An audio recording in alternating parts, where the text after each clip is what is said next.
காதை கேட்க வைக்க முடியாதுன்ட்டும், அதுக்கு காது மிஷின் மட்டும்தான் தீர்வுன்ட்டும் எவ்வளோ காலம் நாம் ஏமாற்றிட்டு இருக்கோம். கடந்த ஜூன் 2025 டிசம்பர் 2025 வரைக்கும் 704 காதுகளுக்கான ரிசல்ட்டுகளை ரிலீஸ் பண்ணியிருக்கோம்.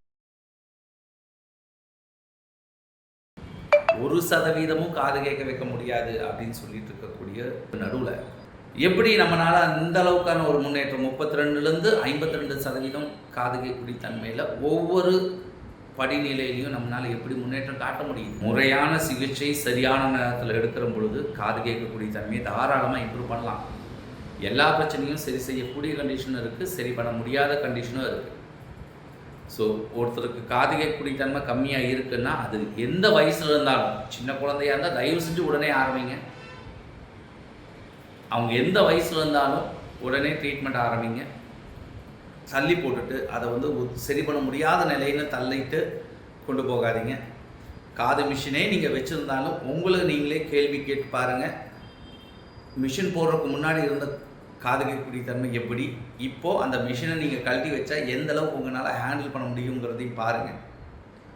உங்களுக்கு 1% இல்லை இந்த காது கேட்கக்கூடிய தன்மை முதல்ல இருந்ததை விட கம்மியாகுது அப்படின்னு ஒரு எண்ணம் இருந்தாலும் தயவு செஞ்சு இயற்கை காது கேட்கக்கூடிய தன்மை அதிகப்படுத்துறதுக்கான சிகிச்சையை ஆரம்பிங்க. நேரில் மருத்துவரை பாருங்கள், மருத்துவர் என்ன சொல்கிறாருங்கிறத கேளுங்க. நீங்கள் விருப்பப்பட்டால் நீங்கள் சிகிச்சை ஆரம்பிக்கலாம். பொதுவாக எங்களுடைய சிகிச்சைங்கிறது மருந்து போட்டு ஒரு 10லேருந்து 15 நிமிஷத்துலேயே காது கேட்கக்கூடிய தன்மையில் முன்னேற்றம் தெரியும்.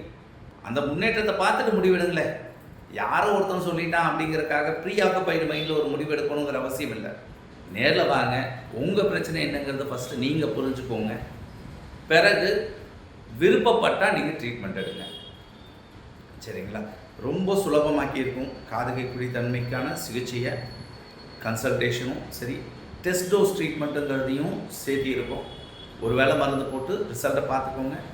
அந்த ரிசல்ட் எனக்கு பிடிச்ச மாதிரி இருக்குன்னா மேற்கொண்டு நீங்கள் ட்ரீட்மெண்ட் எடுத்துக்கலாம். அன்னைக்கு இருந்தாலும் சரி, இல்லை வேறு ஒரு 2 நாள் கழிச்சோ 4 நாள் கழிச்சோ உங்களுடைய விருப்பத்தகுந்து நீங்கள் முடிவு எடுத்துக்கலாம். எப்போ ட்ரீட்மெண்ட் ஆரம்பிக்கணுங்கிறது உங்களுடைய மருத்துவர் உங்களுக்கு உதவருக்கு மட்டும்தான் இருக்காங்க.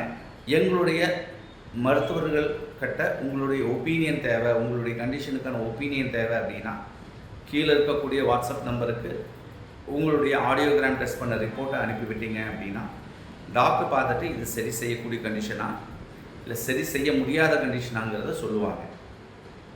பிறகு நீங்கள் அப்பாயின்மெண்ட் ஃபிக்ஸ் பண்ணிவிட்டு நேரில் பார்க்கலாம். நன்றி, வணக்கம்.